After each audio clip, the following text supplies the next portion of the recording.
नमस्कार दोस्तों, चेन्नई के खिलाफ आया आरसीबी के बल्लेबाजों का तूफान कप्तान रजत पाटीदार के बाद टीम डेविड ने 3 गेंदों पर 3 लगाकर आरसीबी को पहुंचाया 200 के करीब। और फिर उसके बाद आया आरसीबी के गेंदबाजों का तूफान।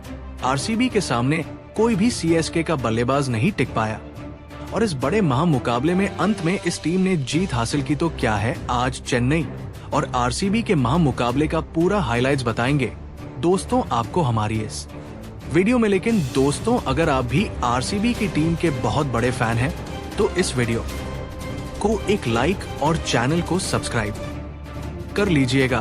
दोस्तों, आज आईपीएल 2025 का 8वां मुकाबला चेन्नई और बोर की टीम के बीच खेला गया, जहां चेन्नई की टीम ने टॉस जीत पहले गेंदबाजी करने का फैसला किया। वही पहले बल्लेबाजी करने उतरी आरसीबी की टीम की तरफ से फिल साल्ट और विराट कोहली ने पारी की शुरुआत की और फिल साल्ट ने आते ही आरसीबी की टीम को शानदार शुरुआत दी। लेकिन विराट कोहली एक छोर पर काफी धीमी बल्लेबाजी कर रहे थे। फिलहाल ताबड़तोड़ अंदाज में 200 प्लस की स्ट्राइक रेट से खेल रहे थे।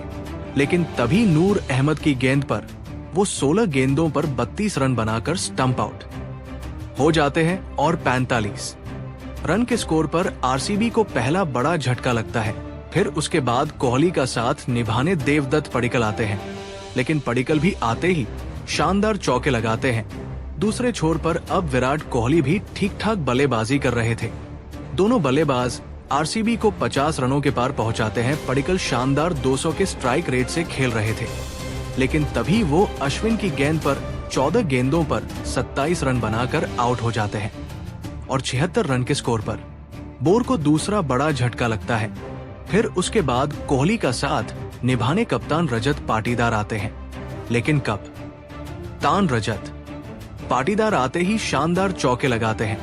लेकिन दूसरे छोर पर विराट कोहली धीमी बल्लेबाजी कर रहे थे और दोनों बल्लेबाजों ने आरसीबी को 100 रनों के पार पहुंचाया। रजत पाटीदार शानदार अंदाज में चौके लगा रहे थे, लेकिन तभी विराट कोहली भी 30 गेंदों पर 31 रन बनाकर आउट हो जाते हैं और 117 रन के स्कोर पर आरसीबी को तीसरा बड़ा झटका लगता है।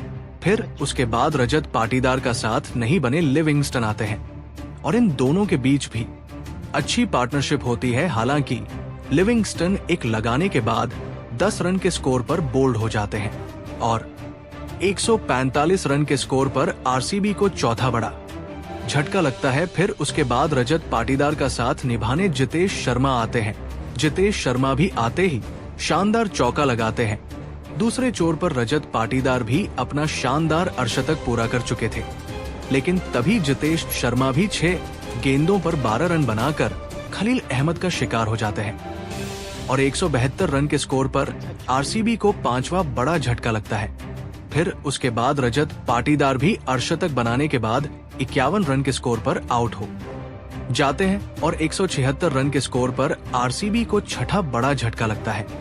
फिर उसके बाद back to back Kunal Pandya के रूप में भी आरसीबी की टीम को 7वां बड़ा झटका लगता है। लेकिन आखिरी के ओवर में टीम डेविड 3 गेंदों पर 3 लगाकर आरसीबी की टीम के स्कोर को 20 ओवर में 196 रन 7 विकेट के नुकसान तक पहुंचाते हैं। जवाब में 197 रनों के लक्ष्य का पीछा करने उतरी चेन्नई की टीम की तरफ से रचिन रविंद्र और त्रिपाठी पारी की शुरुआत करते हैं। लेकिन चेन्नई की इस मुकाबले में शुरुआत बेहद ही खराब रहती है, क्योंकि हजलवुड अपने पहले ही ओवर में त्रिपाठी को 5 रन के स्कोर पर आउट कर देते हैं और चेन्नई की टीम को 8 रन के स्कोर पर पहला बड़ा झटका लगता है। फिर उसके बाद ऋतुराज गायकवाड़ भी उसी ही ओवर की आखिरी गेंद पर 0 रन के स्कोर पर आउट हो जाते हैं और फिर उसके बाद कप्तान ऋतुराज गायकवाड़ भी उसी ओवर की आखिरी गेंद पर 0 रन के स्कोर पर आउट हो जाते हैं और 8 रन के स्कोर पर चेन्नई को दूसरा बड़ा झटका लगता है। फिर उसके बाद रचिन रविंद्र का साथ निभाने दीपक हुड्डा आते हैं, लेकिन इन दोनों बल्लेबाजों की पार्टनरशिप भी नहीं टिक पाती। भुवनेश्वर कुमार 4 रन के स्कोर पर दीपक हुड्डा को भी आउट कर देते हैं और 26 रन के स्कोर पर सीएसके को तीसरा बड़ा झटका लगता है। फिर उसके बाद रचिन रविंद्र का साथ निभाने सैम करण आते हैं। हालांकि सैम करन एक छोर पर धीमी बल्लेबाजी कर रहे थे, क्योंकि विकेट गिरने की वजह से दोनों ही बल्लेबाज काफी धीमी बल्लेबाजी कर रहे थे। लेकिन तभी सैम करन भी 13 गेंदों पर 8 रन बनाकर लिविंगस्टन का शिकार हो जाते हैं और 52 रन के स्कोर पर चेन्नई को चौथा बड़ा झटका लगता है। फिर उसके बाद रचिन रवि बिंद्रा का साथ निभाने शिवम दुबे आते हैं और इन दोनों के बीच भी शानदार पार्टनरशिप होती है।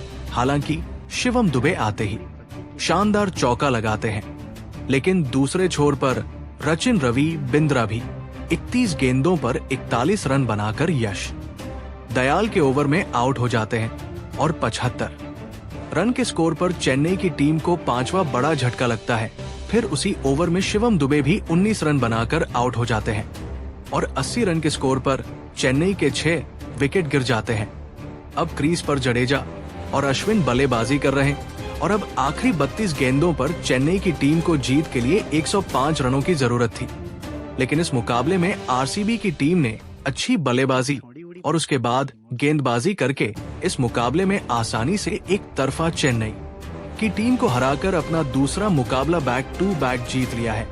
तो दोस्तों, आरसीबी की जीत के लिए वीडियो को लाइक और चैनल को सब्सक्राइब कर लीजिए। अच्छा, छोड़ी उड़ी पट्टी की नहीं मोर से।